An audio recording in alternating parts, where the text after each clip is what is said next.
మనం దేవుని యొక్క ప్రేమను గురించి వర్ణించుకుంటూ, ఆయన పోలిక గురించి వర్ణించుకుంటూ, ఆయనను వెంబడించడం గురించి నేర్చుకుంటూ, ఆయన ప్రేమామయుడు గనక మనం కూడా ప్రేమ కలిగి ఉండాలి, ప్రేమ లేనివాడు ఆయన వాడు కాడు, ఈ వచనాలన్నీ మాట్లాడేసుకుని అపోస్తలుడైన పౌలు ప్రేమ గురించి చెప్పిన వివరణ కొరకు మనం వెళ్ళి కొరింథీయులకు రాసిన మొదటి పత్రిక 13వ అధ్యాయంలో అపోస్తలుడైన పౌలు చెప్పిన మాటలు మనం నేర్చుకుంటున్నాం. ప్రేమ అంటే ఒట్టిగా భాషలు మాట్లాడేయడం కాదు. ప్రేమ అంటే దేవదూతల భాషలు, మనుషుల భాషలు తెలిసి ఉంటే సరిపోదు. ప్రేమ అంటే ఊగిపోయి ప్రార్థన చేసేయడమే కాదు. ప్రేమ అంటే కొంటలు పెకలించే విశ్వాసం కలిగినట్టుగా ఉండడం కూడా కాదు. ఇవన్నీ ఉండి ప్రేమ లేకపోతే వ్యర్థం అని చెప్తున్నాడు. ప్రేమ లేకపోతే వ్యర్థుడను, ప్రేమ లేకపోతే నిష్ప్రయోజకుడను అని చెప్తున్నాడు. సో ప్రేమ అంటే ఏంటయ్యా అంటే వరుసగా ఒక్కోటి చెప్పుకుంటూ వచ్చాడు. వాటిని ఒక్కోటి చదువుకుని మనం ముందుకు వెళ్ళిపోదాం. ప్రేమ దీర్ఘకాలము సహించును, ప్రేమ దయ చూపించును, మత్సరపడదు, ప్రేమ డమ్మముగా ప్రవర్తించదు, అది ప్రేమ ఉప్పొంగదు, అమర్యాదగా నడుచుకొనదు, స్వప్రయోజనం విచారించదు, త్వరగా కోపపడదు, అపకారమును మనసులో ఉంచుకొనదు, దుర్నీతి విషయమై సంతోషపడక సత్యమునందు సంతోషించును, అన్నిటినీ తాలుకొనును, అన్నిటినీ నమ్మును, అన్నిటినీ నిరీక్షించును, అన్నిటినీ ఓర్చును. ఇక్కడ ఆగాం మనం. అన్నిటినీ ఓర్చును అంటే ఇవన్నీ కలిపితేనే క్రీస్తు ప్రేమ మనలో ఉన్నట్టు. సో కాబట్టి దేవుని బిడ్డారా, ఈ విషయాన్ని మనం ధ్యానించుకుంటూ ఓర్పు గురించి ధ్యానిస్తున్నాం. ఓర్పు గురించి ధ్యానించి దెసలోనికైలకు రాసిన మొదటి పత్రికలోకి వచ్చాం. మొదటి అధ్యాయంలో చదువుకుంటున్నాం. ఆ సంఘం గురించి అపోస్తలుడైన పౌలు చెప్పినటువంటి కొన్ని మాటలు గడిచిన వారంలో చెప్పుకుని ముందుకు వెళ్ళిపోదాం. అక్కడ అపోస్తలుడైన పౌలు అంటున్నాడు, విశ్వాసముతో కూడిన మీ పని, ప్రేమతో కూడిన మీ ప్రయాస, అంతేకాదు ప్రభువైన యేసుక్రీస్తునందు నిరీక్షణతో ఉన్న మీ ప్రయాసను చూస్తున్నాను. దేవునికి స్తోత్రం. చూస్తున్నాను, అంతేకాదు మానక వాటిని జ్ఞాపకం చేసుకుంటున్నాను అంటున్నాడు. సంఘం యొక్క ఓర్పు, సంఘం యొక్క విశ్వాసం, సంఘంలో ఉన్నటువంటి ప్రేమ, దీన్ని ప్రేమతో చేసే ప్రయాస, విశ్వాసంతో చేసే పని, నిరీక్షణ కలిగి ఉన్నటువంటి ఓర్పునంట జ్ఞాపకం చేసుకుంటూ దేవునికి కృతజ్ఞతాస్తుతులు చెల్లిస్తూ ఉన్నారంట. అలా చెల్లిస్తూ ఉంటూ అతను అంటున్నాడు, మేము మీ దగ్గరికి వచ్చినప్పుడు మాటలతో రాలేదు, శక్తితోనూ పరిశుద్ధాత్మతోనూ తర్వాత పరిపూర్ణమైన నిశ్చయతతో మీ దగ్గరకు వచ్చాం. ఇలా వచ్చి మీకు వర్తమానం చెప్పాం. మీ యొద్ద ఉన్నప్పుడు మేము ఎట్టివారమై ఉన్నారో మీకు తెలుసు. కాబట్టి మీరు ఆ భయంకరమైన ఉపద్రవంలో వాక్యాన్ని అంగీకరించారు. భయంకరమైన ఉపద్రవాల్లో మీరు వాక్యమని అంగీకరించడమే కాదు, మీరు మమ్మును క్రీస్తుని పోలి నడుచుకున్నారు. దేవునికి స్తోత్రం. ఈ పోలిక అనేది చాలా ప్రాముఖ్యం. ఈ పోలిక ఎవరిలోంచి వచ్చింది? క్రీస్తులో నుంచి ఎవరికి వచ్చింది? అపోస్తలులకు వచ్చింది. అపోస్తలుడైన పౌల్లో నుంచి ఇప్పుడు ఎవరిలో కనబడుతుంది? సంఘంలో కనబడుతుంది. దేవునికి స్తోత్రం. హల్లెలూయా. అక్కడ వరకు మనం చదువుకున్నాం. 6వ వచనాన్ని చదువుదాం. 6వ వచనం, పరిశుద్ధాత్మ వలన కలుగు ఆనందముతో గొప్ప ఉపద్రవమందు మీరు వాక్యమును అంగీకరించి మమ్మును ప్రభువును పోలి నడుచుకునే వారైతురే. కాబట్టి మాసిదోనియాలోను అకయాలోను విశ్వాసులందరికీ మాదిరి అయితిరి. చాలు. ఈ మాదిరి గురించి ఒక మాట మాట్లాడేసుకుని పోలిక గురించి ఈరోజు మాట్లాడుకుందాం. పోలిక అనేది చాలా ప్రాముఖ్యం. పోలిక అంటే మాదిరి చూసుకోవడం. సో కాబట్టి దేవుని బిడ్డారా, ఇప్పుడు ఇలా పోలిక చూసుకున్న సంఘం ఎలా ఉందంటే, ఇప్పుడు మాసిదోనియాలోను అకయాలోను విశ్వాసులందరికీ ఈ దెసలోనికైలలో ఉన్న సంఘం మాదిరి అయిపోయిందంట. దేవునికి స్తోత్రం. హల్లెలూయా. కాబట్టి దేవుని సన్నిధికి వచ్చి వెళ్ళిపోవడం కాదు, దేవుని సంఘం ఇలా ఉండాలని దేవుడు తెలియజేస్తున్నాడు ఈ వర్తమానం ద్వారా. ఈ వర్తమానం ద్వారా దేవుడు మనకు తెలియజేసే విషయాలు ఏంటంటే, చర్చికి వచ్చామా, కూర్చున్నామా, పాట పాడామా, ప్రార్థన చేశామా, హల్లెలూయా స్తుతి మహిమ అన్నామా, వెళ్ళిపోయామా అని కాదు. యేసయ్యను అంగీకరించిన నీవు, రక్షణలోకి వచ్చిన నీవు, దేవుని సన్నిధికి వస్తున్న నీవు, దైవ సేవకుడు ఏ ఉపదేశాన్ని నీకు తెలియచేస్తున్నాడో, ఏ క్రీస్తుని మీకు పరిచయం చేస్తున్నాడో, ఏ గుణగణ లక్షణాలను మీకు వెల్లడి చేస్తున్నాడో, వీటన్నిటినీ గ్రహించి మీకు క్రీస్తుకు విరోధంగా ఉన్న మీలో ఉన్న ప్రతి దాన్ని తీసివేసుకుని మీరు క్రీస్తు రూపంలోనికి రావాలి. దేవునికి స్తోత్రం. క్రీస్తు రూపం ఎలాగైతే ఆ సేవకుల్లోకి వచ్చిందో, ఆ సేవకుల్లో ఉన్న రూపం ఎవరిలోకి రావాలని? ఆ మాదిరి సంఘంలోకి రావాలని. ఆ సంఘంలోకి వచ్చిన సంఘం ఎలా ఉండాలని? అనేక సంఘాలకి మాదిరిగా ఉండాలని. దేవునికి స్తోత్రం. అంటే ఇప్పుడు క్రీస్తు పోలిక సేవకునిలోనికి, సేవకుని పోలిక సేవకుల్లో ఉన్న క్రీస్తు పోలిక విశ్వాసుల్లోనికి, విశ్వాసుల్లో ఉన్న క్రీస్తు పోలిక మిగిలిన సంఘాల్లోనికి వెళ్ళాలండి. దేవునికి స్తోత్రం. ఇందుకే తప్ప చర్చికి వచ్చేది కడుపు నొప్పి తగ్గిద్దనో, తలపోటు తగ్గుద్దనో, కాలు నొప్పి తగ్గిద్దనో, మేలు చేస్తాడనో, అంటే ఈ లోక సంబంధమైన మేలు వస్తుందనో, ఉపకారాలు వస్తుందని కాదు. దేవుడు మనల్ని కొనుక్కున్నాడు. ఆయన స్వాస్థ్యం అన్నాడు, ఆయన సొత్తు అన్నాడు. ఆయన సొత్తు ఎవరికి ఉపయోగపడాలా?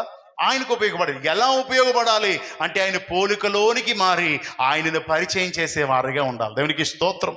ఇప్పుడు ఆ పోలిక ఎవరిలో కనబడాలా? సంఘంలో కనబడుతుందా లేదా? ఇప్పుడు వాళ్ళు ఏం చూస్తున్నారు? వీరిలో ఉన్న ఆ పోలికను చూసి ఇప్పుడు ఇక్కడ మనం చదువుకున్న దానిలో మాసిదోనియాలో, అకైలో ఉన్న సంఘాలకి వీరు మాదిరైపోయారంట, పోలిక అయిపోయారు. దేవునికి స్తోత్రం. హల్లెలూయా. కాబట్టి దేవుని బిడ్డ, మనం ఎలా ఉన్నాం ఒకసారి ఆలోచన చేయాలి. ఇన్ని సంవత్సరాలుగా ప్రభు సన్నిధికి వెళ్తున్నాం. బాప్తీసం తీసుకున్న 40 సంవత్సరాలు, 30 సంవత్సరాలు, 10 సంవత్సరాలు, 5 సంవత్సరాలు అయిపోయినాయి. సో బాప్తీసం తీసుకున్న మనం దినదినము నిత్యము మానక దేవుని సన్నిధికి వెళ్తున్నాం. దేవుని సన్నిధికి వెళ్ళి ప్రార్థిస్తున్నాం, పాటలో ఏకీభవిస్తున్నాం, ప్రార్థనలో ఏకీభవిస్తున్నాం, ఆరాధనలో ఏకీభవిస్తున్నాం, వాక్యం విని వచ్చేస్తున్నాము. కానీ ఎంతకాలం నుంచి పోలిక రావడం లేదు నీలో? ఎంతకాలం నుంచి సాతాను పోలికలోనే ఉండిపోయావు? దేవుని పోలిక రాలేదంటే సాతాను పోలిక ఉండిపోయినట్టే. కనుక దేవుని బిడ్డారా, ఈ ప్రాబ్లం అంతా ఎక్కడి నుంచి ప్రారంభం అవుతుందంటే సేవకుల్లో నుంచి ప్రారంభం అవుతుంది.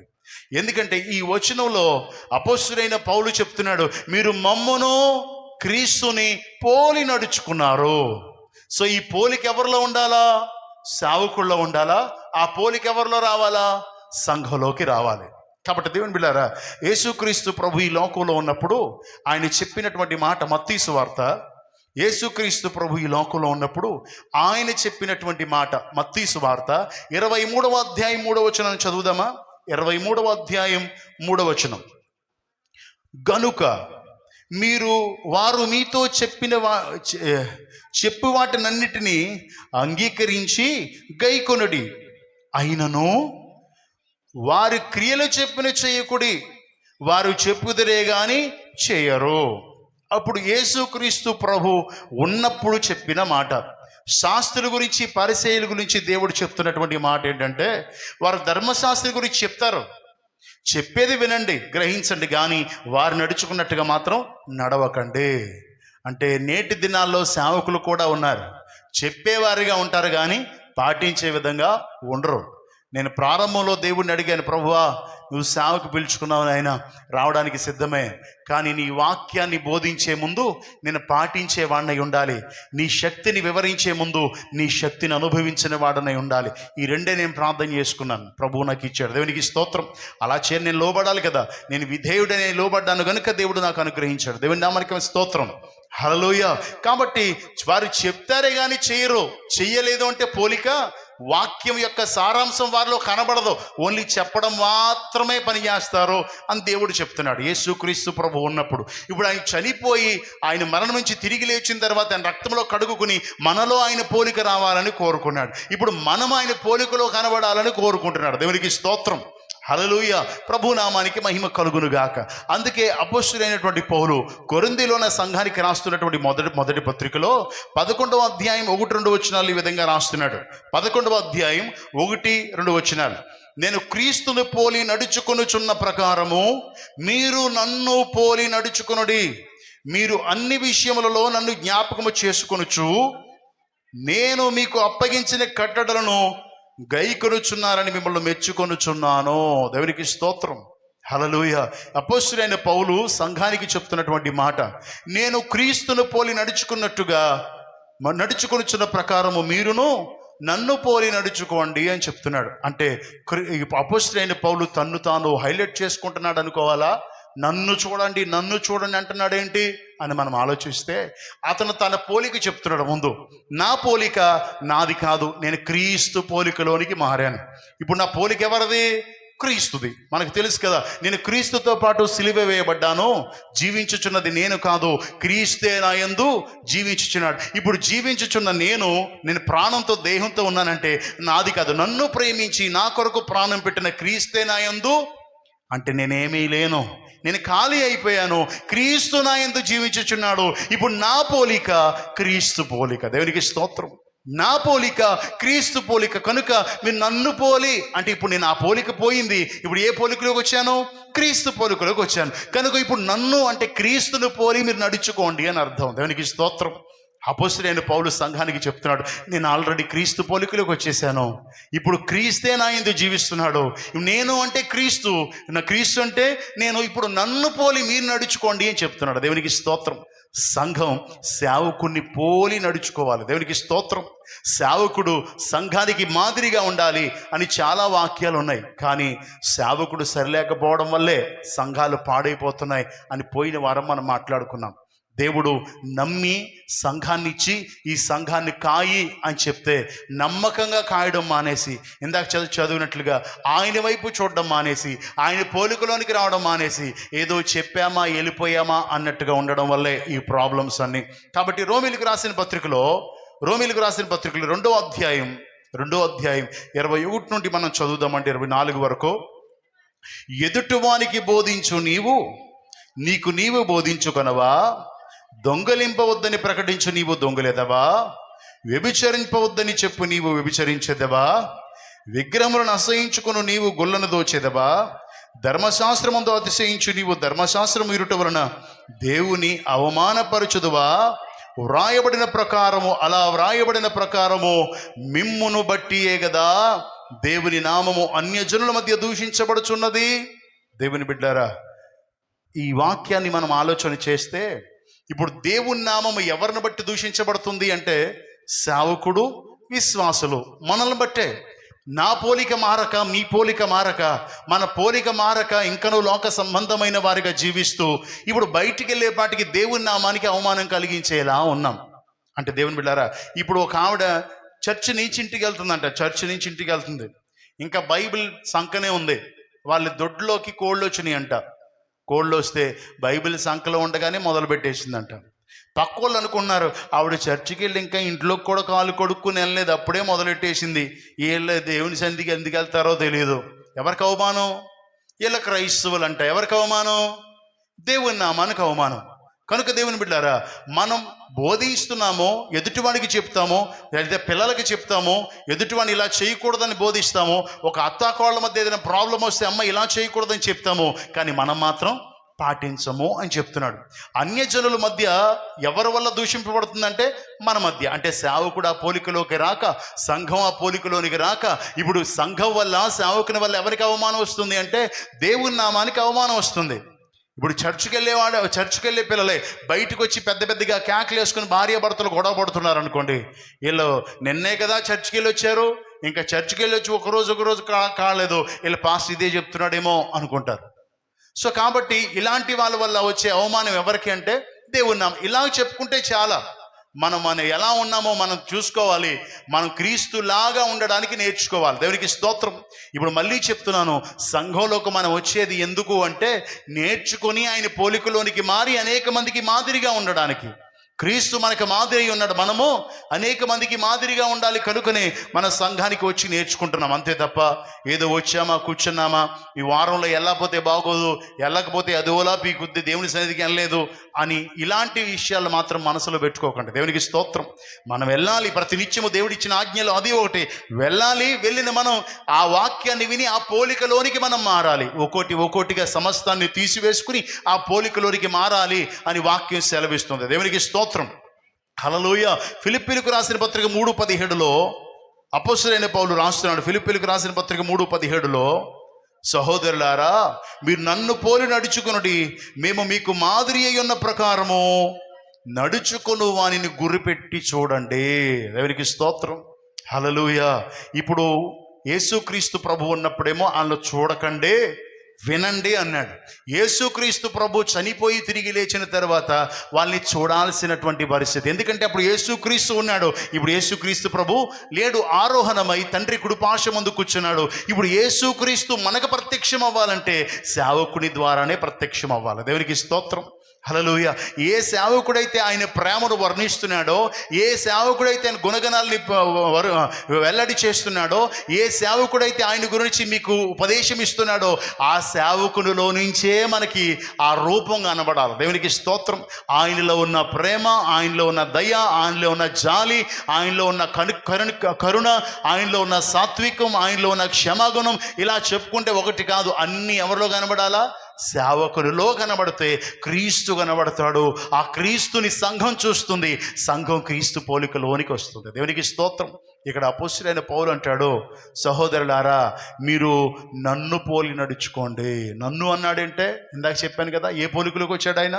క్రీస్తు పోలికలోనికి వచ్చేసాడు అపోస్తలుడైన పౌలు. ఇప్పుడు నాలో ఉన్న క్రీస్తును పోలి మీరు నడుచుకోండి, మేము మీకు మాదిరి అయి ఉన్నాము. దేవునికి స్తోత్రం, హల్లెలూయా. యేసుక్రీస్తు మనకి మాదిరి ఉంచి పోయాను. ఎలా నడుచుకోవాలో క్రీస్తు మనకి మాదిరి ఉంచి వెళ్ళాడు. అంటే ఆ మాదిరిలో ఎవరు నడవాలని?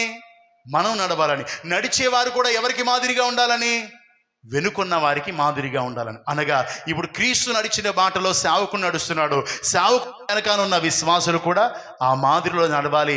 విశ్వాసుల ద్వారా అనేక మంది మాదిరిలో నడవాలి. దేవునికి స్తోత్రం. తల్లిదండ్రులు బిడ్డలకి మాదిరిగా ఉండాలా? పెద్దలు బిడ్డలకి మాదిరిగా ఉండాలా? సో మాదిరిగా ఉండాలంటే మనం కూడా ఎవరిని చూపించాలా? క్రీస్తు ప్రేమను చూపించే వారంగా ఉండాలి. ఇక్కడ అంటున్నాడు, అంతేకాదు వారిని మీరు గురిపెట్టి చూడండి. దేవునికి స్తోత్రం. అంటే ఇక్కడ చెప్తున్నాడు, నన్ను పోలి నడుచుకోండి, మేము మాదిరి ఉన్నాను, అవసరమైతే నన్ను గురిపెట్టి చూడండి అని అర్థం. దేవునికి స్తోత్రం. ఏదో వచ్చాడు చెప్పేశాడు వెళ్ళిపోయాడు కాదు, అతను గురిపెట్టి చూడాలా. అతని ఇంట్లో ఎలా ఉంటున్నాడో, బయట ఎలా ఉంటున్నాడు, అతని ప్రవర్తన ఎలా ఉంది, అతని పద్ధతి ఎలా ఉంది, నడవడిక ఎలా ఉంది, గురిపెట్టి చూడాలి, చూసి నేర్చుకోవాలా. దేవునికి స్తోత్రం, హల్లెలూయా. ప్రభు నామానికి మహిమ కలుగునుగాక. కొరింథీయులకు రాసిన మొదటి పత్రికలో 4వ అధ్యాయం 16వ వచనంలో కూడా చూద్దామా?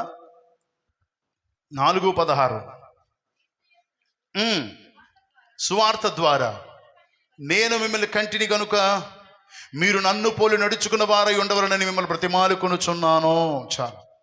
సేవకుడు ఆ సంఘానికి చెప్తున్నటువంటి మాట. ఇందాకేమో గురిపెట్టి చూడండి అన్నాడు. గురిపెట్టి చూసినప్పుడు ఏ లోపమో కనబడకుండా సేవకుడు ఉండాలి. అంటే కప్పుకొని వేషమేయమని కాదు. దేవుని బిడ్డలారా, నేను చాలా సందర్భాల్లో మా నాన్నగారికి బాగాలేనప్పుడు ఒకసారి నాన్నగారు నాతో మాట్లాడుతున్నారు, రూమ్లో ఉన్నాను. నాన్నగారు అంటారు, బాబు నేను బాధ పెట్టేస్తున్నాను రా అన్నారు. అంటే బట్టలన్నీ పాడైపోయినాయి, క్లీన్ చేస్తుంటే. సో నేను అన్నాను, నాన్నగారు ఇది గొప్ప భాగ్యం అండి, నాకు ఇది బాధ కాదు అని కొన్ని మాటలు మాట్లాడుతుంటే సరిగ్గా వచ్చి ఆ గోడపల్లి విశ్వాసులు డోర్ దగ్గర ఉన్నారు. డోర్ తీసేపటికి అక్కడ నిలబడి ఉన్నారు. అప్పుడు కనుక నేను నాన్నగారి మీద కొట్లాడి అది ఇది అన్నామనుకో, నా పోలిక వాళ్ళకి అర్థమైపోద్ది, ఇది క్రీస్తు పోలిక కాదు అని. సో అలా మీ అందరికీ తెలుసు, ఇక్కడ ఎవరితోటైనా దెబ్బలాడడం కానీ, కొట్లాడడం కానీ, బూతులు మాట్లాడడం కానీ, వ్యంగ్యంగా ప్రవర్తించడం కానీ ఇలాంటివి మనలో ఉన్నాయా? లేవు. సేవకురాలు ఇద్దరం కొట్టుకోవడం కానీ, ఇంట్లో అమ్మ కొట్టుకోవడం కానీ ఇలాంటివి ఏమైనా ఉన్నాయా? లేవు. మేము క్రీస్తు ప్రేమను కలిగి మా ఇంట్లోనే కాదు బయట కూడా అంత ప్రేమను కనపరుస్తున్నాం, ధైర్యంగా చెప్పగలుగుతున్నాం. మరి మీరేం నేర్చుకుంటున్నారు? వచ్చి వెళ్ళిపోవడమేనా, లేదా నేర్చుకోవడానికి ఇష్టపడుతున్నారా? ఆలోచన చేయాలి.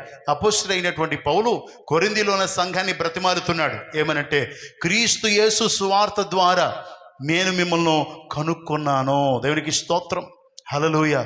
నేను మిమ్మల్ని కనుక్కున్నాను. నేనేం చెప్పాను? యేసుక్రీస్తు ప్రభుని సువార్తను వెల్లడి చేయడం ద్వారా మీరు నా బిడ్డలయ్యారు, యేసుక్రీస్తును అంగీకరించారు. ఇప్పుడు నాకు ఆత్మీయ బిడ్డలు కాబట్టి మీ ఆత్మీయ బిడ్డలైనటువంటి మీరు నన్ను పోలి నడుచుకుని ఉండాలని మిమ్మల్ని బ్రతిమాలుకుంటున్నాను. మీరు ఇష్టానుసారంగా ఉండడం కాదు, మీ ఆత్మీయ తండ్రిగా. ఇప్పుడు తండ్రి పోలికలో బిడ్డలు నడవాలనుకుంటారు కదా, నాలా నా కొడుకుంటే బాగును అని అనుకుంటారు. కాబట్టి దేవుని బిడ్డలారా, ఇక్కడ చెప్పేటువంటి మాట ఏంటంటే ఆత్మీయ బిడ్డలకి ఇప్పుడు ఎవరి పోలిక రావాలి? ఆత్మీయ తండ్రి పోలిక రావాలి. దేవునికి స్తోత్రం. ఆత్మీయ తండ్రి ఎంత రోషంగా ఉన్నాడో, ఆత్మీయ తండ్రి ఎంత పరిశుద్ధతగా ఉన్నాడో, ఆత్మీయ తండ్రి ఎంత పవిత్రంగా ఉన్నాడో, లేదా ఆత్మీయ తండ్రి ఎలాంటి ఆత్మీయతలో ఉన్నాడో విశ్వాసులు కూడా నేర్చుకోవాలి అని చెప్తున్నాడు. మీరు నేర్చుకోవాలి అని బ్రతిమాలుకుంటున్నాను. మీరు ఇష్టానుసారంగా వచ్చి వెళ్ళిపోమాకండి సంఘమా, వచ్చి వెళ్ళిపోమాకండి, మీ ఆత్మీయ తండ్రిగా నేనున్నాను, నన్ను చూసి నేర్చుకోండి అని బ్రతిమాలుతున్నాడు. దేవునికి స్తోత్రం. సేవకుడు అలా సంఘానికి చెప్పగలగాలి. నన్ను చూడకండి, నన్ను మాత్రం చూడకండి, చెప్పేది మాత్రమే వినండి అంటే యేసయ్యను పరిచయం ఎలా చేస్తావు? యేసయ్యను మాటలతో కాదుగా పరిచయం చేసేది. వాక్యము నాలో ఉన్నప్పుడు అది క్రియారూపం దాల్చి కదా కనబడేది. నాలో ఉన్న ఓర్పు సహనం ఎలా కనబడుతుంది? మాటల్లో ఓర్చుకోండి అంటాను, ఆ ఓర్పు నాలో క్రియలో కనబడాలంటే కార్యం కనబడాలి కదా. కాబట్టి దేవుని బిడ్డారా, అపోస్తలుడైన పౌలు సంఘానికి చెప్తున్నటువంటి మాట, ఎందుకంటే ఈ పోలిక ఎందుకు ఈ మాటలు చెప్తున్నానంటే, సేవకుడు అలా ఉంటే ఆ పోలిక సంఘంలోకి వచ్చేస్తుంది. ఆ పోలిక అనేక మందికి మాదిరి అయిపోతుంది. దేవునికి స్తోత్రం. దెసలోనికలో ఉన్న సంఘం ఇప్పుడు మాసిదోనియాలోను అఖయాలోను ఉన్న సంఘానికి మాదిరి అయిపోయిందంట. దేవునికి స్తోత్రం. అంతే తప్ప నార్మల్గా కూర్చుని ఏదో వినేసినట్టుగా లేరంట. భయంకరమైన ఉపద్రవంలో వాక్యాన్ని విని అంగీకరించి ఏ ఆత్మీయ తండ్రి అయితే వాక్యం చెప్పాడో అతను పోలికలోనికి వచ్చేసారు వీళ్ళు. ఇప్పుడు ఆ పోలిక ఎక్కడ కనబడుతుంది? మాసిదోనియాలో అఖయాలో కనబడుతుంది. దేవునికి స్తోత్రం. వచ్చే వారం చెప్తాను, వాళ్ళ పేరు మారుమ్రోగిపోతుందంట. అంటే దేవుడు వారిని ఊరేగిస్తున్నాడు, దేవుడు వారిని గణపరుస్తున్నాడు. ఎప్పుడైతే ఓర్పు కలిగి ఉంటామో దేవుడు మనల్ని ఊరేగిస్తాడు. దేవునికి స్తోత్రం. హల్లెలూయా. ఆ విషయాలు వచ్చే వారం ధ్యానం చేద్దాం. ఈరోజు మనం ధ్యానించేది పోలిక. పోలిక. సేవకుడు క్రీస్తు పోలికలోనికి రావాలి, సంఘం కూడా క్రీస్తు పోలికలోనికి రావాలి అని బ్రతిమాలుకుంటున్నాడు. సంఘాన్ని అంటున్నాడు, అయ్యా వచ్చి వెళ్ళిపోవద్దు, నేను ఏ వాక్యం చెప్తున్నానో మీ మధ్య మేమున్నప్పుడు ఎట్టివారమో మీరు చూశారు, మీరు కూడా అట్టివారై ఉండాలా. దేవునికి స్తోత్రం. మీకు కోపం వచ్చినప్పుడు బూతులు తిట్టేయడమో, మీకు కోపం వచ్చినప్పుడు ఇష్టానుసారంగా ప్రవర్తించడమో ఇలాంటి వారిగా మీరు ఉండకూడదు. మీరు ఎలా ఉండాలంటే మీరు నన్ను పోలి నడుచుకోవాలా. దేవునికి స్తోత్రం. ఎంత ధైర్యం ఉండాలి అలా చెప్పడానికి. ఏ లోపము లేకపోతేనే చెప్పగలుగుతారు. లోపాన్ని కప్పుకున్నా ఏదో ఒక రోజు బయటపడుతుంది. ఉదయం ఒక ఆయన వచ్చాడు, ఆయన అంటాడు, మిమ్మల్ని చాలా సందర్భాల్లో చూస్తానండి, ఎప్పుడూ ఒకేలా ఉంటారు కానీ తేడాగా కనబడరు అంటున్నాడు. అంటే ఆయన ఎప్పుడు తిరుగుతూ ఉంటాడు, మేము కూడా అటు ఇటు వెళ్తూ ఉంటాం, నేను కూడా మీకు కావచ్చు, ఎప్పుడైనా సెంటర్లో కావచ్చు, ఎక్కడైనా కనబడతాం, ఎప్పుడైనా తేడాగా ఉండవు, ఎక్కడున్నా ఒకే రీతిగా ఉంటాం. దేవునికి స్తోత్రం. కాబట్టే ధైర్యంగా చెప్పగలుగుతున్నాం, క్రీస్తుని ప్రకటించగలుగుతున్నాం. దేవునికి స్తోత్రం. ఇప్పుడు అపోస్తలుడైన పౌలు రోషం కలిగి ఉన్నాడు, క్రీస్తు పోలికలో ఉన్నాడు. ఆ పోలిక ఎవరిలోకి వచ్చింది? ఇప్పుడు దెసలోనికలో ఉన్న సంఘంలోకి వచ్చింది. ఇప్పుడు ఆ పోలిక ఎవరికి కనబడుతుంది? ఎవరికి మాదిరిగా ఉంది? ఇప్పుడు మాసిదోనియాలోను అఖయాలో ఉన్న సంఘానికి మాదిరిగా ఉంది. ప్రియమైన దేవుని బిడ్డలారా, ఎప్పుడైతే ఒకడు బాగుంటాడో మన మాదిరి చూపిస్తాం కదా. సమూయేలు చూడు ఎంత బాగున్నాడో, ఎంత చక్కగా అమ్మ మాట వింటున్నాడో, నాన్న మాట వింటున్నాడో, చూడు చక్కగా జాబ్ చేసుకుంటున్నాడు, ఎంత లిమిట్గా ఉంటాడో మనం ఏం చూపిస్తున్నాం పిల్లలకి? మాదిరి, పోలిక. అలా నువ్వు కూడా ఉండాలి అని కదా అర్థం. సో అలా నువ్వు కూడా నడుచుకోవాలి అని కదా అర్థం. ఇప్పుడు ఇది కూడా మనకేంటి? పోలిక, మాదిరి కదా. దేవునికి స్తోత్రం. హల్లెలూయా. ప్రభు నామానికి మహిమ కలుగునుగాక. దెసలోనికైలకు రాసిన రెండో పత్రిక, దెసలోనికైలకు రాసిన రెండో పత్రిక 3వ అధ్యాయం 7వ వచనం. ఎలాగో మమ్మను పోలి నడుచుకొనవలెనో మీకు తెలియను, మేము మీ మధ్య అక్రమముగా నడుచుకొనలేదు. చాలు. అపోస్తలుడైన పౌలు అంటున్నాడు ఈ సంఘానికి రాస్తూ, రెండో పత్రికలో, ఎలా మమ్మను పోలి నడుచుకోవాలో మీకు తెలుసు. ఎలా తెలుసు? మేము చెప్పేశాం కదా అన్నాడా? ఎలా తెలుసు? మేము బోధించేశాం కదా. ప్రేమ, ఓర్పు, దయ, దీర్ఘశాంతము, సాత్వికము, ఆశా నిగ్రహము అన్నేసాం కదా అన్నాడా? చెప్పేశాను కదా, ఈ చివరి నుంచి ఆ చివరికి ఏదో వచనం పట్టుకుని ఊగేసి చెప్పేశాను కదా అన్నాడా? నేను మీ మధ్య ఉన్నప్పుడు, మీ మధ్యలో నేను ఉన్నప్పుడు అక్రంగా నడుచుకోలేదు. అంటే ఎవరిది అక్రంగా ఆశించలేదు, అక్రమంగా ఎవరిని ఒక మాట అనలేదు, అక్రంగా ప్రవర్తించలేదు, అక్రంగా నడుచుకోలేదు. అంటే నేను పవిత్రంగానే ఉన్నాను, పరిశుద్ధంగానే ఉన్నా. దేవునికి స్తోత్రం.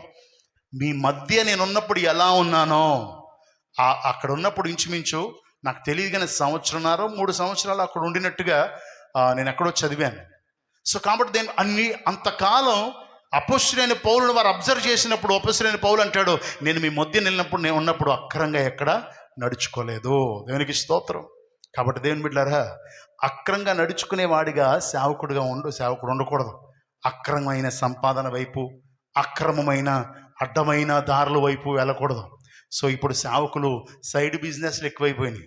పిలిచిన వాడు ఆయన, ఏర్పరచుకున్నవాడు ఆయన, ఒక సంఘం ఇచ్చి నియమించుకున్నవాడు ఆయన, ఇవన్నీ విడిచిపెట్టి బయట బిజినెస్ ఎక్కువైపోయినాయి. అలా చేస్తే 10 మందికి చేస్తే ఇన్ని డబ్బులు వస్తాయి, 20 మందికి చేస్తే ఇన్ని డబ్బులు వస్తాయి. సేవకులను ఎందుకు పట్టుకుంటారంటే, సేవకుడు చెప్తే విశ్వాసులు వినేస్తారు, ఒక్కొక్కడు 10,000 ఇచ్చేస్తారు. ఆ 10,000 ఇచ్చి జాయిన్ అయిపోతే మీరు 10 మందిని న్యాయం చేసుకుంటే, మీరు 10 మందిని న్యాయం చేస్తే ఆ 10,000లో మనకి ఇంత వచ్చేద్ది అంత వచ్చేద్ది. ఇది అక్రమం కదా. దేవునికి ఇచ్చినది ఏంటి? సక్రమమైన మార్గం. డబ్బు సంపాదించడం తప్పేంటండి? సంపాదించు, ప్రసాద్ సంపాదించవచ్చు, నేను సంపాదించకూడదు. ఎందుకు? దేవుడు నాకు ఇచ్చిన పని వేరు, అతను కుటుంబం కొరకు ప్రయాసపడేది వేరు. నాకు దేవుడు పరిధినిచ్చాడు కనుక నేను సంఘానికి ఎలా ఉండాలి? మాదిరి ఉండాలి. నేను ధనం వైపుకు పరిగెట్టకూడదు. దైవ సేవకుడు ఇప్పుడు నీవైతే వీటిని విసర్జించి అని ఉంటుంది, దానిలో ధనాపేక్ష కూడా ఉంటుంది. దేవునికి స్తోత్రం, హల్లెలూయ. ఇప్పుడు నన్ను పిలిచినవాడు నన్ను పోషిస్తాడు, నన్ను పోషించేవాడు సామర్థ్యం కలిగిన దేవుడు. కాబట్టి నేను వేరే మార్గంలోకి వెళ్ళాల్సిన అవసరమే లేదు. అక్రమమైనటువంటి ఆజ్ఞ అతిక్రమమే పాపం, అంటే అక్రమం. కాబట్టి దేవుని బిడ్డలారా, ఆలోచన చేయండి. దేవుని సేవ చేసే సేవకుడు సేవక మీద కాక ఉన్నటువంటి అనేకమైనటువంటి వాటి వైపుకి వెళ్ళిపోయి రకరకాలు అంటూ జ్యూసులు అంటూ అయ్యంటూ ఇయ్యంటూ. ఒక పాస్టర్ గారు నన్ను పిలుస్తున్నారు, బాబు నేను అక్కడ పెట్టాను, ఫలానా చోట పెట్టాను రా. సో ఇది దేవుని చిత్తం కాదు. నువ్వేం చేయాలి? కాపరి ఏం చేయాలి అంటే, మీకు బాగా తెలుసు, గొర్రెలను కాసేటువంటి ఆయన గొర్రెల్ని ఇక్కడ వదిలిపెట్టి జగన్ బెడ్ వెళ్తాడా టీ కాసుకోవడానికి, టీ అమ్ముకోవడానికి? గొర్రెల దగ్గరే కదా ఉంటాడు. గొర్రెలను కట్టేసిన తర్వాత అన్నిటిని అబ్జర్వ్ చేసుకుంటాడు, మేత పెడతాడు. గొర్రెలు దేనికి బాగోపోయినా దానికి పరిచర్య చేస్తాడు. సేవకుడు చేసే పని ఏంటంటే, ఒక సంఘానికి కాపరిగా ఉన్నాడు. తర్వాత సువార్థికుడు వేరు. సంఘానికి కాపరిగా ఉన్నప్పుడు సంఘాన్ని కాస్తూ, సంఘం బాగోగులు చూసుకుంటూ, ఇంకా ఎలా వాళ్ళని బలపరచాలో చూసుకుంటూ, ఇంకా ఎలా వాళ్ళని స్థిరపరచాలో, స్ట్రాంగ్ చేయాలో చూసుకుంటూ, వారి కొరకు మిగిలిన సమయాల్లో ఏం చేయాలి? ప్రయాసపడాలి, ప్రార్థన చేయాలి. సో సంపాదన వైపుకు కాదు వెళ్ళాల్సిందే. సో ఇప్పుడు ఇలాంటి అక్రమమైన వారిగా మేము లేము, ఇలా అక్రమమైన దారులు మేము లేము. చాలామంది ఈ మాట మాట్లాడితే, మీ పాస్టర్ గారికి బోల్డ్ ఉంది కాబట్టి ఆయన అలా మాట్లాడతాడు, మీకేంటండి అంటారు. నేను చెప్పాను కదా, అంతకుముందు ఎప్పుడో చెప్పాను, 7.5 అప్పు ఉంది నాకు. దేవునికి స్తోత్రం. కానీ నా దేవుడు సమర్థుడు, దేవునికి స్తోత్రం. ఆయన కార్యం చేయగలిగిన సమర్థుడు. నాకు తెలుసు నా దేవుని యొక్క శక్తి. అది నేను చూసి ఒక్కసారిగా తీసేస్తాడు దేవుడు. సో కాబట్టి నేను అక్రమమైన దారిలో వెళ్ళాల్సిన అవసరమే లేదు. సో ఎవరో చేస్తున్న దాని గురించి చెప్పట్లేదు, నా గురించి నేను చెప్పుకుంటున్నమాట. సో సేవకుడికి లేదా కాపరికి దేవుడు ఇచ్చిన పనే చేయాలి. మీ మధ్య ఉన్నప్పుడు మేము ఏం చేసామో మీకు తెలుసు. కాబట్టి కాపరి అయిన వాడు ఎలా ఉండాలో చెప్తున్నటువంటి మాట చూద్దాం. తిమోతికి రాసిన మొదటి పత్రిక 4వ అధ్యాయం 12వ వచనం. 4:12. నీ యవ్వనమును బట్టి ఎవడనూ నిన్ను తృణీకరింపనీయకుము గాని మాటలోను, ప్రవర్తనలోను, ప్రేమలోను, విశ్వాసములోను, పవిత్రతలోను విశ్వాసులకు మాదిరిగా ఉండుము. ఓ తిమోతి, నా ప్రియ కుమారుడా తిమోతి, యవ్వన కాలంలో ఉన్న జాగ్రత్త. యవ్వన కాలంలో ఉన్న సేవకులు కూడా బహు జాగ్రత్తగా ఉండాలి. పెళ్ళి వద్దు అని తర్వాత మళ్ళీ తప్పటడుగులు వేసేలా ఉండకూడదు. సో ఇక్కడ చెప్తున్నటువంటి మాట, నీ యవ్వనమును బట్టి ఎవడో నిన్ను తృణీకరింపనీయకుము. నీ యవ్వనాన్ని బట్టి ఎవడో కూడా ఏలెత్తి చూపించే విధంగా నువ్వు ఉండొద్దు. తిమోతే కాదు, సంఘంలో ఉన్న యవ్వన బిడ్డలారా, మిమ్మల్ని ఎవరో ఏలెత్తి చూపించే స్థితిలో మీరు ఉండడానికి వీల్లేదు. యవ్వన కాలంలో ఉడుకు రక్తంలో రకరకాలైన ఆలోచనలు వస్తాయి, లేదా సాతాను నిన్ను దేవుని నుంచి దూరం చేయడానికి రకరకాల తలంపులు పెడుతుంది. సో కాబట్టి ఇలాంటి తలంపులు పెట్టినప్పుడు నువ్వు ఎప్పుడూ కూడా దానికి లోబడిపోయి ఎదుటివాడు నీకు ఏలెత్తి చూపించి తృణీకరించే విధంగా మనం ఉండకూడదు అని వాక్యం సెలవుస్తుంది. ప్రాముఖ్యంగా సేవకుడు గురించి చెప్తున్నమాట ఇక్కడ చెప్తున్నాడు, తిమోతి, నీ యవ్వన కాలమును బట్టి ఎవడో నిన్ను తృణీకరించనివ్వకో. తృణీకరించే స్థితిలో నువ్వు ఉండకు, యవ్వన కాలంలో ఉన్న బహు జాగ్రత్త అని చెప్తూ, కానీ నువ్వేం చేయాలో తెలుసా? మాటలోనూ, నీ మాట ఎలా ఉండాలి? చాలా మాధుర్యంగా ఉండాలి. క్రీస్తు మాట్లాడినప్పుడు ఎలా ఉందో బుద్ధి చెప్పే విధంగా బుద్ధి చెప్పాలి, గద్దించే విధంగా గద్దించాలి, ప్రేమించే విధంగా ప్రేమించాలి. కాబట్టి దేవుని బిడ్డారా, మాటలోనూ, ప్రవర్తనలోను, ప్రేమలోను, విశ్వాసములోను, పవిత్రతలోను తిమోతి నువ్వు ఎలా ఉండాలో తెలుసా? విశ్వాసులకి మాదిరిగా ఉండాలి. దేవునికి స్తోత్రం. మాదిరిగా ఉన్న అపోస్తలుడైన పౌలు తన ప్రియ కుమారుడైన తిమోతికి కూడా రాస్తున్నాడు, నువ్వు కూడా మాదిరిగా ఉండాలి. ఎవరికి మాదిరి? సంఘానికి. నువ్వు క్రీస్తు మాదిరిగా మారావు కదా, నన్ను చూసి నువ్వు కూడా క్రీస్తుకు మాదిరిగా మారిపోయావు. ఇప్పుడు సంఘం నిన్ను చూసి మాదిరి చేసుకోవాలి. దేవునికి స్తోత్రం. నిన్ను తాముకు మాదిరిగా చేసుకోవాలి అని చెప్తున్నాడు. ఏ విషయంలో? మాట్లాడే విషయం బహు జాగ్రత్త. ఇష్టానుసారంగా మాట్లాడుకో, బూతులు మాట్లాడుకో, యాలకాలం మాట్లాడుకో, యకాశికాలు చేయకో. మాటలు చాలా జాగ్రత్తగా మాట్లాడాలి. చక్కగా చెల్లి అని సంబోధిస్తాం. చెల్లి అని సంబోధించి మాట్లాడినప్పుడు ప్రవర్తన కూడా చాలా పరిశుద్ధంగా, పవిత్రంగా ఉండాలి తప్ప ప్రవర్తనలో మళ్ళీ తేడా రాకూడదు. దేవునికి స్తోత్రం. నీ మాట చాలా జాగ్రత్తగా ఉండాలి. అంతేకాదు నీ ప్రవర్తన కూడా ఎలా మాట్లాడామో అలాగే ఉండాలి. కొంతమంది మాటలకు బాగుంటుంది, ప్రవర్తనలో బాగో, వెకిలి వేషాలు వేస్తూ ఉంటారు. సో అవి మనకి ఇబ్బంది కలిగిస్తూ ఉంటాయి కదా. కొంతమంది ఇంటికి వస్తే వచ్చాడు రా బాబు అనిపిస్తుంది, కొంతమంది ఇంటికి వస్తే రెండు కూర్చోండి అన్న బుద్ధి వేస్తుంది. సో ఎందుకు? వాళ్ళ ప్రవర్తన, మాట నచ్చక కదా. కాబట్టి సేవకులమైన మనం, సో నేను లేదా విశ్వాసులు, మన దేవుణ్ణి ప్రచురించేటువంటి స్థితిలోకి మారుతున్న మనం ఎలా ఉండాలి అంటే మాట జాగ్రత్తగా ఉండాలి, ప్రవర్తన కూడా చాలా జాగ్రత్తగా ఉండాలి. తర్వాత ప్రేమ. ఎలాంటి ప్రేమ అంటే లోక సంబంధమైన ప్రేమ కాదు, తల్లిదండ్రులకు అవమానం తెచ్చే ప్రేమ కాదు, కుటుంబాన్ని చిన్నభిన్నం చేసే ప్రేమ కాదు, క్రీస్తు ప్రేమ. అపోస్తలుడైన పౌలు చెప్పేది క్రీస్తు ప్రేమ గురించే. కాబట్టి ఈ క్రీస్తు ప్రేమ క్రీస్తులా ప్రేమించాలి, క్రీస్తులా ప్రేమించాలి. విశ్వాస విషయంలో కూడా నువ్వు ఎంత విశ్వాసం కలిగి ఉన్నావు? ఇందాక చెప్పాను, నాకు అప్పున్న నా విశ్వాసం నా దేవుని మీద. దేవునికి స్తోత్రం. ఎప్పుడు మీ ముందు చెప్పలేదు, ఇప్పుడు సందర్భం వచ్చింది కాబట్టి చెప్పినా మిమ్మల్ని ఏమీ నేను అనలేదు. దేవునికి స్తోత్రం. హల్లెలూయా. కొన్ని చోట్ల, కొన్ని సందర్భాల్లో నేను చూస్తున్నాను, ఆ వీడియో చూస్తుంటే ఆ పండగ, ఈ పండగ, ఈ పండగ, ఆ పండగ అని చాలా డబ్బులు వసూలు చేసేస్తున్నారు. వాళ్ళు చాలా డబ్బులు వసూలు. నాకే ఆశ్చర్యం వేసింది. ఒక ఆయన నిలబడి చెప్తున్నాడు, పలానా పండగకి ఎప్పుడైతే అయ్యగారు చెప్పారో, చిన్నయ్య గారు చెప్పారో, చిన్నయ్య గారు చెప్పిన వెంటనే నేను ₹1,00,000 ఇద్దామని అనిపించింది, వెంటనే 1,00,000 ఇచ్చేసాను. అదే వారంలో దేవుడు నాకు 10 లక్షలు ఇచ్చేశాడు. సో 10 లక్షలు ఇచ్చేశాడు. దేవునికి స్తోత్రం. అలా మీరు కూడా ఆ 10 లక్షల ఆశీర్వాదం పోగొట్టుకోకుండానట్లుగా మీరు కూడా ఏదో విధంగా తెచ్చి ఇచ్చేయండి అన్నాడు ఆయన. సో ఇది కాదు, డబ్బు కాదు కదా. ఇక్కడ అపోస్తలుడైన పౌలు మీరు డబ్బు చేత నింపబడండి అన్నాడా? క్రీస్తు చేత నింపబడండి అన్నాడా? మీరు క్రీస్తు స్వరూపమందు మార్చబడండి అని వాక్యం చెప్తుంది. మీలో క్రీస్తుని నింపితే ఆటోమేటిక్గా క్రీస్తుకి ఇచ్చే మనసు మీకు వస్తుంది. ఆయన మీరు ఉండాల్సిన మాదిరి డబ్బులో కాదు, క్రీస్తుని చూపించడంలో కదా, క్రీస్తుని గణపరచడంలో కదా. కానీ క్రీస్తుని కాక వారికి వారే గణపరుచుకునే కొన్ని పరిస్థితులు మనం చూసి బాధపడాల్సినటువంటి విషయం. కనుక ఇక్కడ విశ్వాసంలో కూడా మనం ఏ విషయంలోని విశ్వాసులకు మాదిరిగానే కనబడాలి తప్ప మాదిరి లేని వారిగా ఉండకూడదు అని చెప్తున్నాడు. అంటే నాకు ఎట్టి విశ్వాసం ఉందో మీకు అట్టి విశ్వాసం ఉండాలి. నేను చెప్పగలిగే పలానా సందర్భంలో నేను విశ్వాసంతో ప్రార్థన చేస్తే దేవుడు కార్యం చేశాడు. మీకు గుర్తుందా? మనం సేవకుల సదస్సు పెట్టాం. సేవకుల సదస్సు పెట్టిన తర్వాత చాలా డబ్బు ఖర్చు అయింది. మనం ఇంచుమించు 160 మంది సేవకులు వచ్చారు. మనకి ఇంకా అన్నీ పూర్తవగా 18,000 అప్పు అయింది. మీకు గుర్తుందో లేదు? అప్పుడు మనం ప్రార్థన చేశాం, ప్రభువా ఇంకా 18,000 అప్పు ఉంది, 15 రోజుల్లో తీర్చేయండి అన్నాం. 15 రోజుల్లో అద్భుతంగా దేవుడు తీర్చలేదా? 18,000 దేవుడు తీర్చేశాడు. మన విశ్వాసం. ఇప్పుడు ఆ విశ్వాసంలో కూడా రావాలి. ఎదుటి వారికి మనం చెప్పగలగాలి. సేవకుడే నాకేం తింటాక లేదు, అది లేదు, ఇది లేదని ఏడి చేస్తే విశ్వాసులకి ఎక్కడ మాదిరి చూపించేది? సేవకునికి ఎన్ని ఇబ్బందులున్న విశ్వాస విషయంలో మాత్రం లోబడిపోక స్థిరమైన నిశ్చయత కలిగి విశ్వాసుల్లో కూడా ఆ విశ్వాసాన్ని నింపేవాడిగా ఉండాలి. దేవునికి స్తోత్రం.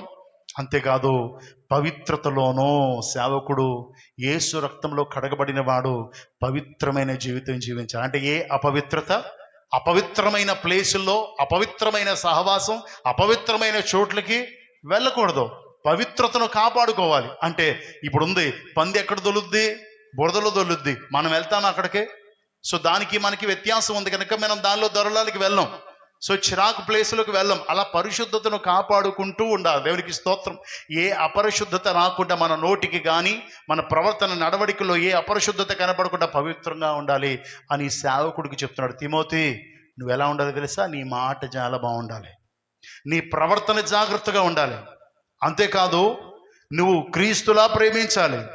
నీ విశ్వాసం కూడా సంఘానికి మాదిరిగా ఉండాలి. నీ పవిత్రత ఇవన్నీ ఎవరు చూసి నేర్చుకోవాలో తెలుసా? సంఘం చూసి నేర్చుకోవాలి. దేవునికి స్తోత్రం. అప్పుడు కదా క్రీస్తు పోలిక మనలోకి వచ్చేది. అప్పుడు కదా క్రీస్తు పోలిక. ఇలా ఉండాలన్నమాట, మన మాట ఇలా ఉండాలి. ఒక సేవకుడు చెప్తున్నాడు, ఒక చోట ప్రార్థనకి వెళ్తే నన్ను కూర్చోబెట్టి చెప్తున్నాడు, నేను మాట్లాడడం, మర్యాద చేయడం, ఎలా మాట్లాడాలో నేను ఆయన్ని చూసి నేర్చుకున్నానని చెప్తున్నాడు, నన్ను చూపించి. అంటే సందర్భం వచ్చింది కాబట్టి చెప్తున్నాను. అంటే ఇప్పుడు ఆయన నన్ను చూసి ఏం నేర్చుకున్నాడు? మాట్లాడే విధానం, ఎదుటివాడితో ఎలా ప్రేమగా మాట్లాడాలి, పెద్దల్ని ఎలా గౌరవించాలి, ఎలా అందరిని కలుపుకుని వెళ్ళిపోవాలి, ఏ విధంగా మనం మాట్లాడితే మంచిది అనేది నన్ను చూసి నేర్చుకున్నాను అని చెప్తున్నాడు. ఇప్పుడు ఆయనకి నేను ఏమయ్యాను? మాట్లాడే విషయంలో, అలాగే ప్రవర్తించే విషయంలో ఆయనకి నేను మాదిరి అయ్యాను. సో ఇప్పుడు సేవకుడు అన్ని విషయాలు ఎవరికి మాదిరి అవ్వాలి? విశ్వాసులకు మాదిరి. నేను కూడా మా పాస్టర్ గారిలా మర్యాదగా మాట్లాడతాను, నేను కూడా మా పాస్టర్ గారిలాగా ప్రేమ కలిగి ఉంటాను, నా ప్రవర్తన జాగ్రత్తగా ఉంచుకుంటాను, నేను కూడా మా పాస్టర్ గారిలా ప్రేమ కలిగి ఉంటాను, నేను కూడా విశ్వాసం కలిగి ఉండి పవిత్రంగా ఉంటాను అని నిశ్చయించుకుంటే నీవు అనేక మందికి మాదిరివి కావా? ఆలోచన చేయాలి. ఇప్పుడు పోలిక చూసుకోవాలి. ఈరోజు మనం ఆ పోలికలో మనం ఉన్నామా లేమా చూసుకోవాలి. ఆ పోలికలో మనం లేకపోతే ఒకసారి ఆలోచన చేయాలి. పేతురు రాసిన మొదటి పత్రిక 5వ అధ్యాయం 3వ వచనం. ఎందుకు ఇలా సేవకుల గురించి చెప్పాల్సి వస్తుందంటే, ప్రస్తుత దినాల్లో ఇది చాలా ఇబ్బందికరంగా సంఘానికి తీరని లోటుగా ఉంటుంది కనుక. పేతురు రాసిన మొదటి పత్రిక 5వ అధ్యాయం 3వ వచనం. మీకు అప్పగింపబడిన వారిపైన ప్రభువులైనట్లుండక మందకు మాదిరిగా ఉండండి. అపొస్తలుడైన పేతురు చెప్తున్నటువంటి మాట, ఓ సేవకుడా, నీకు అప్పగించిన దానిపైన దేవుడు ఏమి అప్పగించాడు? ఇప్పుడు నాకు 2 సంఘాలు అప్పగించాడు. సో దేవుడు పిలిచి దర్శనం ద్వారా ఇచ్చిన 2 సంఘాలు. ఇప్పుడు 2 సంఘాల మీద నేను ప్రభువుగా ఉండకూడదు, దేవుడే ప్రభువుగా ఉండాలి. నేను కేవలము దాసుడుగానే ఉండాలి. దేవునికి స్తోత్రం. కానీ కొన్ని చోట్ల పాస్టర్ గారే ప్రభు అయిపోతున్నారు కదా, దేవుడు మరుగైపోతున్నాడు. నేను చెప్పిన చోట ఎంతసేపు చిన్నయ్య గారినేమో పెద్దయ్య గారు పొగుడుకోవడం, పెద్దయ్య గారినేమో చిన్నయ్య గారికి పొగుడుకోవడం, విశ్వాసులు సేవకుని పొగుడుకోవడం. ఇక్కడ యేసయ్య కనబడ్డాలా? ఇప్పుడు యేసయ్య కనబడడం లేదంటే ఎవరు ప్రభు అయిపోయారు? అక్కడ సేవకుడు ప్రభు అయిపోయాడు. సేవకుడు ప్రభు అవ్వకూడదంట. అంటే అవ్వకూడని చోట అయ్యామంటే తప్పే కదా అర్థం. దేవుని వాక్యములో ఇలా అవ్వకు అని చెప్పాడంటే అలా అయ్యావు అంటే తప్పు చేసినట్లు లెక్క. కానీ ఇక్కడ వాక్యం చెప్తున్నటువంటి మాట, అప్పగించిన వాటిపైన ప్రభువుగా ఉండొద్దు, పెత్తనం చేయొద్దు, అధికారం చేయొద్దు, అందరినీ అంచేసి నువ్వేదో పెద్ద ఇది అయిపోవద్దు అని చెప్తున్నాడు. దేవునికి స్తోత్రం. ప్రేమతో చేయాలంటే ఏది చేసినా దేవునికి స్తోత్రం. హల్లెలూయా. అంటే ఇక్కడ చెప్తున్నటువంటి మాట, కానీ పెత్తనం చేయక ప్రభువై ఉండక మందకు మాదిరిగా ఉండు. దేవునికి స్తోత్రం. హల్లెలూయా. ఇప్పుడు నేను పెత్తనం చేసి ఒక ప్రభువుగా, ఒక నియంతగా నేనే ఇక్కడ ఉండి నేనే అంటూ నేను చెప్పినట్టుగా మీరు ఉండకపోతే, నేను ఇమ్మన్నట్టు ఇవ్వకపోతే, శపించేసి అలా చేసి ఇలా చేసి నేనే ప్రభువుగా ఉన్నాను అనుకోండి, ఇక్కడ నేనే భయపెట్టేసి నేనే ఇది చేశాను అనుకోండి, నా తర్వాత ప్రసాద్ సేవకుడు అవుతాడు. ఎవరిని చూసి నేర్చుకుంటాడు? నన్ను చూసి ఏమి నేర్చుకుంటాడు? అతను కూడా అదే నేర్చుకుంటాడు. మాదిరి ఏం రాదు, నా మాదిరి వస్తుంది. ఏంటి? అతను కూడా అప్పుడు నా తర్వాత అతను ప్రభువు అయిపోతాడు, మీకు ప్రభువు మరుగైపోతాడు. సో కాబట్టి సేవకుడు అలా కాదంట. అతను నన్ను చూసి, మీరు నన్ను చూసి నేర్చుకున్నట్లుగా సేవకుడు మందకి ఎలా ఉండాలి? మాదిరిగా ఉండాలి. దేవునికి స్తోత్రం. దేనిలో మాదిరి? క్రీస్తును కనపరచుటలో మాదిరి. దేవునికి స్తోత్రం. హల్లెలూయా. దేవుని నామానికి మహిమ కలుగునుగా. అన్ని సంఘాలు ఉన్నాయి, ఎంతమంది ఉన్నారని కాదని చెప్పుకోవాల్సింది. క్రీస్తుని మాదిరిగా చూపించే వారిగా ఉండాలని వాక్యం సెలవిస్తుంది. దేవునికి స్తోత్రం. కనుక దేవుని బిడ్డలారా, ఆలోచన చేయండి. అపొస్తలుడైన పౌలే చెప్తున్నాడు, మీరు ప్రభువులుగా ఉండకండి, అధికారులుగా ఉండకండి, ఆజమాయిషీ చేయకండి. నువ్వు వచ్చేవాడిని చిరాగలివో, నువ్వు అలా చేయకు, ఇలా కాదుగా చెప్పాల్సింది. అధికారం కాదు కదా చలాయించాల్సింది. దేవుడు మనల్ని ప్రేమించాడా? అది అధికారం చలాయించాడా? కాబట్టి దేవుని ప్రేమించాడు, ఆయన తగ్గించుకున్నాడు.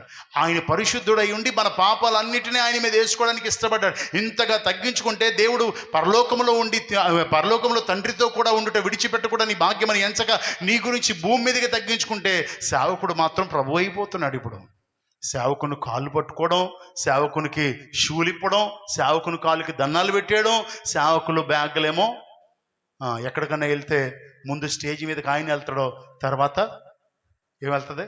బైబిల్ వెళ్తుంది, తర్వాత వాటర్ బాటిల్ వెళ్తుంది, తర్వాత అన్నీ వెళ్ళిపోతాయి. ఆయనకి స్పెషల్ మళ్ళీని అందరితో భోజనం పెట్టకండి, అందరు రూముల్లో పెట్టకండి, స్పెషల్ రూమ్లో పెట్టండి, స్పెషల్ భోజనం పెట్టండి. అక్కడ ఎప్పుడైనా భోజనాలు జరిగితే సేవకుడు వస్తే సేవకుడితో కూర్చుంటా, లేకపోతే మన విశ్వాసాలతోనే కూర్చుని భోజనం చేస్తాం. ఎందుకు అంటే మనలో వ్యత్యాసం ఉండకూడదు. మనందరికీ ప్రభు ఆయన జస్ట్ సేవకుడిగా నియమించాడు, దాసుడిగా నియమించాడు, కాపరిగా నియమించాడు. కాపరి చేయాల్సిన పని కాపరి చేయాలా. గొర్రెలు అటు ఇటు వెళ్ళిపోతుంటే, చెదిరిపోతుంటే వాటిని కట్టుకోవాలా, వాటిని పోగేసుకోవాలా, విసుక్కుంటే ఎలా? కాబట్టి దేవుని బిడ్డలారా, మందకి మాదిరిగా ఉండాలంట. ఎప్పుడైతే ఈ సేవకుడు మందకి మాదిరిగా ఉంటాడో సంఘం అనేక మందికి మాదిరిగా మారుతుంది. దేవునికి స్తోత్రం. మందికి మాదిరిగా ఉండడం అంటే ఎవరిని చూపించడానికి? క్రీస్తు నాకు మాదిరి చూపించాడు, ఆ మాదిరిలో నేను నడుస్తున్నాను. ఇప్పుడు ఆ మాదిరిలో సంఘం రావాలా. దేవునికి స్తోత్రం. చివరిగా తీతుకు రాసిన పత్రిక 2వ అధ్యాయం 7వ వచనం. 2వ అధ్యాయం 7వ వచనం. పరపక్షముందు వాడు మనలను గురించి చెడ్డ మాట ఏదియూ చెప్పనేరక సిగ్గుపడినట్లు అన్నిటి యందు నిన్ను నీవే సత్కారము విషయమై మాదిరిగా కనపరుచుకున్నాము. సో దేవుని బిడ్డారా, సంఘం మనం ఏం చేయాలంటే పరపక్షమందు ఉండువాడు అంటే మనకి విరోధంగా ఉండేవాడు, అంటే సాతాను సంబంధి అయినవాడు. ఎప్పుడు దొరుకుతామా అని మనం చూస్తూనే ఉంటాడు. దేనిలో దొరుకుతాడా, ఏ లోపం కనబడుతుందా, ఎప్పుడు అందామా, ఎప్పుడు తిడదామా, ఎప్పుడు కొడదామా, ఎప్పుడు అవమానిద్దామా, ఎప్పుడు గేలి చేద్దామా అని పరపక్షమందున్నవాడు మనల్ని ఎప్పుడు అబ్జర్వ్ చేస్తానే ఉంటాడు. సో ఇలా అబ్జర్వ్ చేస్తూ ఉన్నప్పుడు మనల్ని గూర్చి చెడ్డ మాట ఏదో చెప్పనేరక సిగ్గుపడినట్లు మనం ఉండాలంట. దేవునికి స్తోత్రం. అంటే వాడు అబ్జర్వ్ చేసినప్పుడు కానీ, అంటే వాడు లేనప్పుడు మన ఇష్టానుసారంగా ఉండడం అని కాదు. అన్ని వేళలా మనం ఒకే రీతిగా ఉన్నప్పుడు, వేషధారిగా ఉంటే ఏదో ఒక రోజున మన వేషం బయటపడుతుంది, మన నిజస్వరూపం బయటపడుతుంది. అయితే దేవుని బిడ్డారా, ఎప్పుడైతే నీవు దేవుని చిత్తానుసారంగా నడుచుకుంటున్నావో, అయితే పరపక్షమందున్నవాడు మన మీద ఒక చెడ్డ మాట కూడా పలకకుండానట్టుగా మనం నిజాయితీగా యథార్థంగా ఉంటే వాడు మాట పలకలేక ఏం చేస్తాడో సిగ్గుపడతాడు. దేవునికి స్తోత్రం. హల్లెలూయా. ఇప్పుడు దానియేలు గురించి మన అందరికీ తెలుసు. దానియేలులో ఏ పాపము కనబడలేదు కదా. దానియేలు యోధా నుంచి వచ్చిన ఈడిని మన మీద ఆ అధికారిగా చేయడం ఏంటి? ఇతను ఎలాగైనా ఇక్కడి నుంచి తీసేయాలా అనుకున్నారు. ఏ తప్పిదం దొరుకుతుందా అని పరపక్షం ఉన్న వారందరూ, అతనికి వ్యతిరేకంగా ఉన్న వారందరూ అబ్జర్వ్ చేశారు. దొరికిందా ఒకటైనా? ఒక్కటి కూడా దొరకలేదు. ఒక్కటి కూడా దొరకకపోగా ఏం చేయాలో అర్థం కాక ప్రార్థన చేస్తున్నాడో అని నెపం వేశారు. ప్రార్థన చేయడం తప్పు కాదుగా. సో ప్రార్థన చేస్తున్నాడో అని నెపం వేసి సింహాల గుహలో వేసేసారు. ఇప్పుడు వారు సంతోషిస్తున్నారు, కానీ ఇప్పుడు సింహాల గుహలోంచి దానియేలు బయటకు రాగా సిగ్గుపడి వాళ్ళే వెళ్ళాల్సి వచ్చింది. దేవునికి స్తోత్రం. అంటే ఎవరి గుంటలో వారే పడతారు. అలా పడితే సిగ్గే కదా. సో కాబట్టి అంటే మనల్ని అనాలనుకున్న వారు నోరు మూసే విధంగా మనం ఏ తప్పిదము చెయ్యని వారమై ఉండాలి. దేవునికి స్తోత్రం. హల్లెలూయా. దేవుని నామానికి మహిమ కలుగును గాక. అన్నిటి యందు నిన్ను నీవే సత్కార్యములు విషయమై మాదిరిగా కనపరుచుకొనుము. దేవునికి స్తోత్రం. ఇందాక మనం చెప్పుకున్నట్టుగా అన్ని విషయాల్లో, పరిశుద్ధతలో, పవిత్రతలో, మాటలో, ప్రవర్తనలో, ప్రేమలో, విశ్వాసములో, దీర్ఘశాంతంలో, ఇలా అన్ని విషయాల్లో నిన్ను నీవే ఎలా కనపరచాలంట? మాదిరిగా కనపరుచుకోవాలి. దేవునికి స్తోత్రం. దేవుని నామానికి మహిమ కలుగును గాక. కాబట్టి దేవుని బిడ్డారా, ఆలోచన చేయండి. మనం శత్రువుకి ఎప్పుడు అవకాశం ఇవ్వకూడదు. దేని విషయంలో అవకాశం ఇవ్వకూడదు. పోనీలే అని మనం పాపంలో పడకూడదు. యేసు రక్తములో కడగబడ్డాం మనం. దేవునికి స్తోత్రం. ఆయన సొత్తుగా మార్చబడ్డాం మనం. ఆయన సొత్తుగా మార్చబడిన మనం వాక్యము చేత సరిచేయబడుతూ ఆయన పోలికలోనికి వచ్చాం మనం. ఇప్పుడు ఆయన పోలికలోనికి వచ్చిన మనం ఆయననే కనపరచాలి తప్ప లోకాన్ని కనపరచకూడదు. సావుకుని అబ్జర్వ్ చేయాలి. ఈ లోకానుసారంగా ఉన్నాడా, ఆత్మానుసారంగా ఉన్నాడా? వీడు పరసంబంధిగా మాట్లాడుతున్నాడా, భూ సంబంధిగా మాట్లాడుతున్నాడా? పరిశుద్ధంగా ఉన్నాడా, పవిత్రమైన మాటలు మాట్లాడుతున్నాడా? సో ఇవన్నీ అబ్జర్వ్ చేసుకోవాలి. సో అలా సేవకుడు కరెక్ట్గా ఉంటే మీరు ఎలా ఉండాలి? కరెక్ట్గా ఉండాలి. దేవునికి స్తోత్రం. మళ్ళీ చెప్తున్నాను, యేసుక్రీస్తు ఉన్నాడు గనుక మాట వినండి కానీ వాళ్ళు చేసేవి చూడొద్దు అన్నాడు. కానీ యేసుక్రీస్తు చనిపోయి ఆయన రూపంలోనికి మనం చెక్కుకున్న తర్వాత క్రీస్తుని కనపరచమంటున్నాడు. దేవునికి స్తోత్రం. హల్లెలూయా. యేసయ్య మాదిరి ఇప్పుడు పౌలు శీలల్లోకి వచ్చింది. ఈ పౌలు శీలల్లో ఉన్న మాదిరి ఇప్పుడు ఎవరిలోకి వచ్చింది? సంఘంలోకి వచ్చింది. ఇప్పుడు సంఘంలో ఉన్న మాదిరి ఎక్కడ కనబడుతుంది? మాసధానియాలో, అకయలో కనబడుతుంది. దేవునికి స్తోత్రం. మనం ఎక్కడ కనబడ్డాం? వచ్చి వింటున్నాం, వెళ్ళిపోతున్నాం. దేని విషయంలో కనబడ్డాం? ఎవరికి నువ్వు మాదిరిగా ఉన్నావు? కనీసం ఒక్కలైనా నిన్ను మాదిరి చూసుకుంటున్నారా?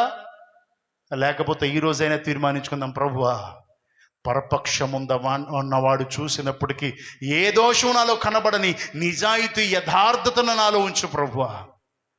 నేను ఇక మీదట నా మాట, నా ప్రవర్తన, నా ప్రేమ, నా విశ్వాసము అన్నీ కూడా ప్రభువా విశ్వాసులకు మాదిరిగా ఉండే కృపనివ్వండి. యవ్వన కాలంలో పడిపోవడానికి వీల్లేదు. మందకి మాదిరిగా సేవకుడు ఎలా ఉన్నాడో నేను కూడా అలా ఉండాలి ప్రభువా అని ప్రార్థించాలి సంఘం. ఎందుకంటే ఎప్పుడైతే నాలో పోలికొస్తుందో, మీలో పోలికొస్తుందో, నా నుంచి మీరు తెలుసుకున్నారో ఒక 20 మంది 30 మంది, మీ 30 మంది నుంచి ఇంకొక 30 మంది తెలుసుకుంటే యేసయ్య అందరికీ పరిచయం కాడా? సో నేటి దినాల్లో యేసయ్య పరిచయం కాకపోవడానికి గల కారణం సేవకుడు. యేసయ్యలో ఏ తప్పు లేదు, ఏ పాపం లేదు. ఆయన నమ్మి సేవకుడికి సంఘాన్ని అప్పగించాడు. కాయి అన్నాడు. జ్ఞానం ఇచ్చాడు, తెలివినిచ్చాడు, గ్రంథం ఇచ్చాడు, చదువుకునే భాగ్యం ఇచ్చాడు. కానీ సేవకుడు ఏం చేస్తున్నాడు? నిర్లక్ష్య ధోరణితో దేవుడిచ్చినటువంటి పనిని మాని తానే ప్రభువుగా తన్ను తాను చేసుకొని సంఘాన్ని నిర్లక్ష్యం చేస్తున్నాడు. సంఘానికి తన్ను తాను మాదిరిగా కనపరుచుకోవలసిన సేవకుడు సంఘాన్ని పాడు చేసేస్తున్నాడు. ధనముతో నింపేస్తున్నాడు, ఆ ఆశీర్వాదాలతో నింపేస్తున్నాడు, ఆ స్వస్థతలతో నింపేస్తున్నాడు. కానీ క్రీస్తుతో మాత్రం ఎవరిని నింపలేకపోతున్నారు. నేటి దినాల్లో సంఘం నిండాల్సింది క్రీస్తుతో, క్రీస్తులా, క్రీస్తు పోలికలో. దేవునికి స్తోత్రం. వేరే సంఘాలు చెప్పుకుంటాయి, ఆ సంఘంలో ఉన్నవారు క్రీస్తుని పోలి నడుచుకుంటున్నారు. వారికున్న ఓర్పు చూసావా? వారికున్న విశ్వాసం చూసావా? వారికున్న ప్రేమ చూసావా? వారికున్న నిరీక్షణ చూసావా అని ఎదుటి వారికి చెప్పుకోగలుగుతారు నిన్ను బట్టి. కనుక ప్రియమైన దేవుని బిడ్డారా, మళ్ళీ చెప్పి ముగిస్తున్నాను. మనం వచ్చి వెళ్ళిపోవడానికి కాదు ప్రభు ఈ మందిరాన్ని నిర్మించింది. ఈ రక్షకుని ప్రార్థన మందిరంలో వచ్చి వెళ్ళిపోతారు, ఆశీర్వాదం, దీవెన, గర్భఫలం, జాబు అవి ఇవి అని కాదు. క్రీస్తు పోలికలోనికి మారాలని, నీలో క్రీస్తుకు వ్యతిరేకంగా ప్రతి పోలికను, వ్యతిరేకమైన ప్రతి స్వభావాలని తీసి పరిపూర్ణంగా నువ్వు క్రీస్తు పోలికలోనికి మార్చబడి క్రీస్తుని అనేక మందికి మాదిరిగా చూపించాలని. దేవునికి స్తోత్రం. హల్లెలూయా. ఇప్పుడు అపోస్తలుడైన పౌలుకు క్రీస్తు పోలిక వచ్చేసింది. ఈ క్రీస్తు పోలిక మాసధోనియలో కనబడుతుంది. ఆ మాసధోనియలో ఉన్న సంఘం దెస్సలోనికలో కనబడుతుంది. ఇప్పుడు మాసధోనియలో, అకయలో కనబడుతుంది. మరి అక్కడి నుంచి బయటికి వెళ్దా?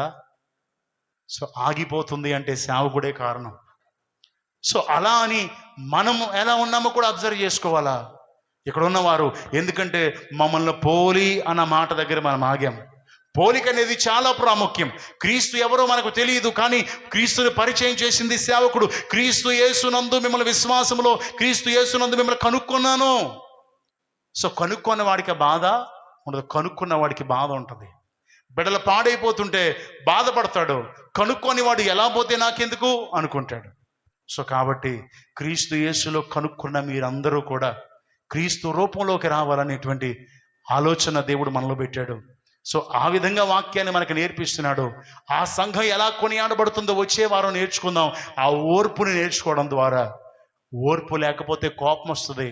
కోపం, క్రోధం, కలహం, కక్షగా మారుతుంది. అప్పుడు పరపక్షం ఉన్న వాడికి అవకాశం దొరుకుద్ది. నిన్ను బట్టి, నన్ను బట్టి దేవుని నామం అవమానపరచబడుతుంది. అవమానపరచబడడం వల్లే క్రీస్తు మనగారిపోతుంది. క్రీస్తు మనలో ఉంటే క్రీస్తు శక్తి కనబడుతుంది. కనుక ఒకవేళ అలా లేకపోతే కనుక ఈరోజే మోకరించి చిన్న ప్రార్థన చేద్దాం.